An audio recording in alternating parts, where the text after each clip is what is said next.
Bueno, primero, bienvenido.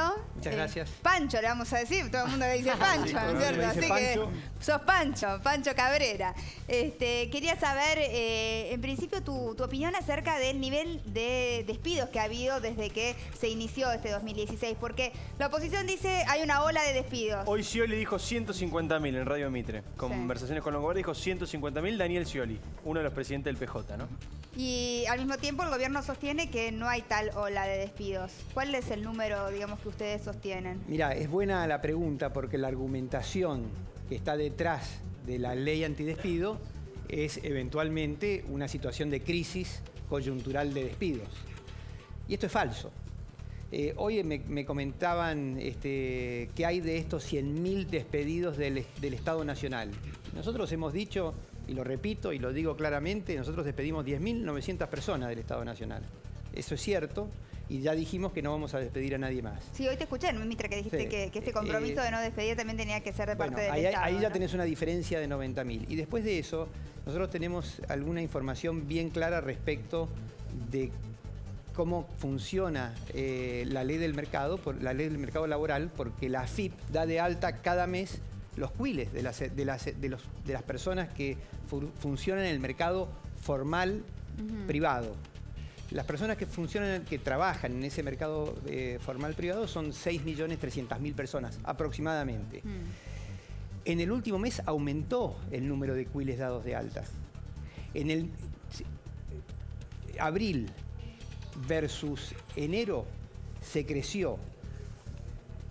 Abril versus noviembre del 2015, la caída es de aproximadamente 3.000 cuiles.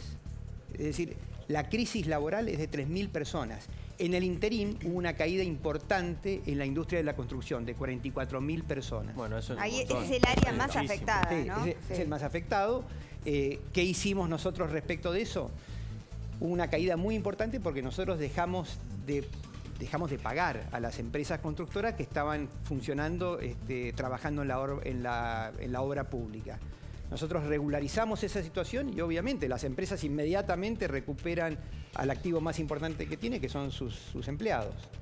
Además de eso, nosotros estamos lanzando, después yo voy a hablar del plan de normalización de la economía.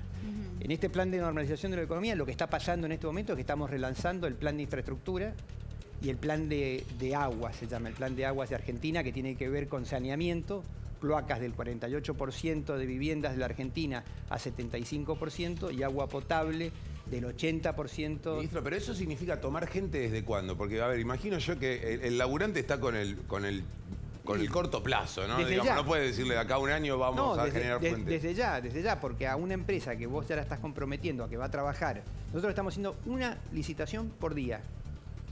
Se ve en el diario, además, no es un misterio. La empresa que empieza a prepararse para trabajar en eso empieza a tomar gente. Y eso es lo que estamos viendo y eso es lo que refleja los números que yo les estoy contando. Y esta es la razón, me permito explayarme, esta es la razón, después si quieren vamos a los detalles. Esta es la razón por la que nosotros le pedimos a las empresas que se expresaran públicamente el compromiso de no despedir personas durante 90 días. Porque nosotros les dijimos, sí es cierto que no vas a despedir personas durante 90 días. En general, lo que dicen las encuestas es que durante este año el 85% de las empresas de la Argentina, todas las empresas de la Argentina, 750.000 empresas en la Argentina, el 85% o va a mantener su plantilla o va a crecer.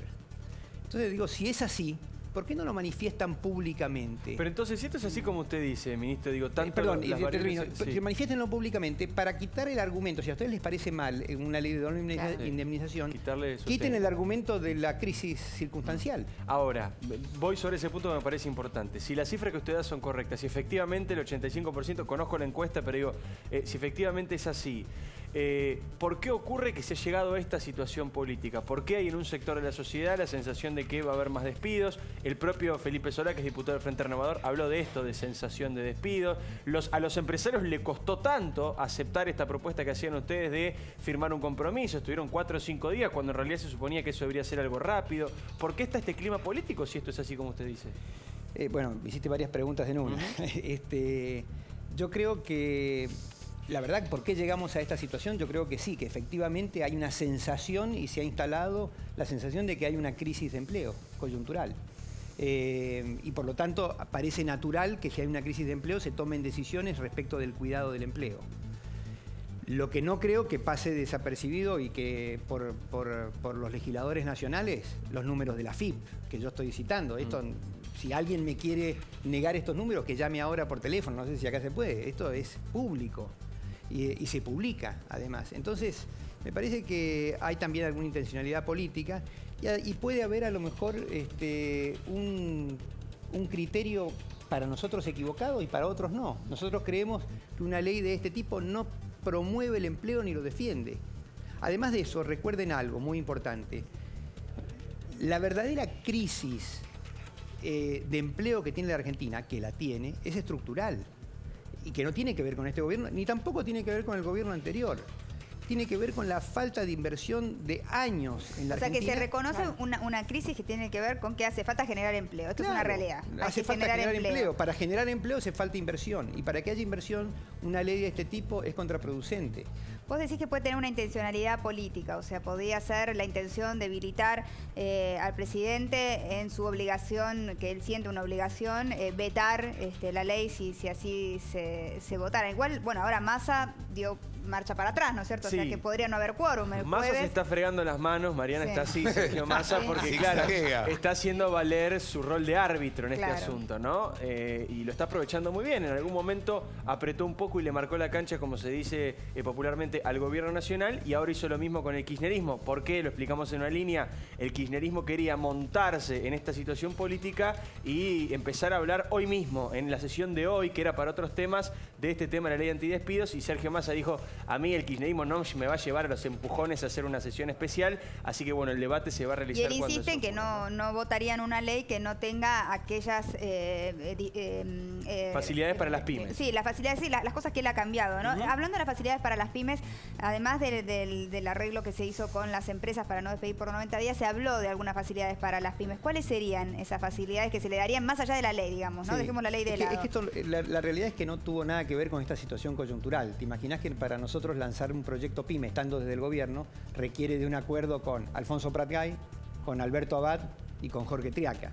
Nosotros hace 5 meses que venimos trabajando en este tema y planteamos 2 paquetes de medidas. Una que llamamos ejecutivas, que van a estar vigentes a partir del 1 de junio, y otro que es un proyecto de ley que vamos a llevar al Congreso. El paquete de medidas ejecutivas son un alivio inmediato a las pymes. Ganancias. No, el alivio inmediato a las pymes es primero crédito, que tiene que ver con una disposición del Banco Central, que es ampliar una línea de crédito a tasas bajas. Lo digo simple, los bancos tienen, del 100% que prestan, tienen la obligación de prestar a estas tasas el 15,5% del total de ese stock. Ese stock para pymes son 137 mil millones de pesos. Y de libre disponibilidad para las pymes durante los próximos 6 meses van a ser 63 mil millones de pesos. Es un monto muy importante y además estamos flexibilizando las condiciones en que tienen que prestar los bancos, de manera que lo puedan prestar no solamente para determinadas inversiones, sino también para el capital de trabajo, es decir, para el giro de las pymes. Sí. Nosotros creemos sí que estamos en un momento de transición, obviamente, con un cambio importante en el régimen económico, y por lo tanto le estamos dando aire a las pymes en este sentido. Y el tema de la devolución del IVA, que eso también es muy importante desde lo financiero. Pero es parte del proyecto. ¿Qué dice la devolución del IVA? Las pymes cada 30 días tienen que liquidar su IVA. ¿Cierto? ¿Qué se ha dicho muchas veces? Y se ha dado un ejemplo, yo creo que en el programa de Diego di el ejemplo que una pequeña pyme le vende a un gran supermercado, para poner las 2 grandes diferencias, y resulta que la pyme tiene que pagar el IVA antes de cobrar su factura. No solamente no cobró el IVA, sino que además no cobró el producto. Sí, o sea, financieramente es un desastre. Financieramente es un desastre. Entonces decimos, extendamos este plazo. Y este plazo extendido son 90 días. Entonces, y además de eso, que liquide cada 90 días. Entonces le das también un alivio administrativo. La simplificás la vida de las pymes. Esto implica que, por los cálculos que hemos hecho de lo que ha estado pasando históricamente en los últimos meses, las pymes van a tener 5.000 millones de pesos en su capital de trabajo sin tener que liquidarlo. Esto es un alivio muy importante. Está muy bien. Otro elemento importante y de corto plazo es los certificados para que no ocurran que les retengan IVA a las pymes. Muchas veces la AFIP se queda con plata de las pymes. ¿Por qué? Porque automáticamente las compañías grandes le retienen a las pymes dinero que cuando se hace el cálculo final no se le debería haber retenido. Entonces, para que eso no ocurra, automatizamos esto. Directamente, cuando 2 meses tienen un saldo a favor, automáticamente dejan de retenerle a las pymes. Esto es muy importante. Y por último, hay más, pero así como que tengan impacto importante, para las compañías exportadoras y sobre todo para las economías regionales, le pedimos que la liquidación de las divisas, de lo que exporten, lo puedan hacer dentro de los 365 días. Acuérdense que esto empezó cuando había falta de divisas en 15 días, después en 30 días, después en 60 días y estaban ahogados. Así es como perdimos, las pymes perdieron, de 130 mercados perdieron 70. Claro. Entonces nosotros queremos darle competitividad y bueno, esa es la medida ejecutiva. Y después lo que planteamos es un proyecto de ley, que si querés también te comento de qué se trataba. Antes de hablar del proyecto de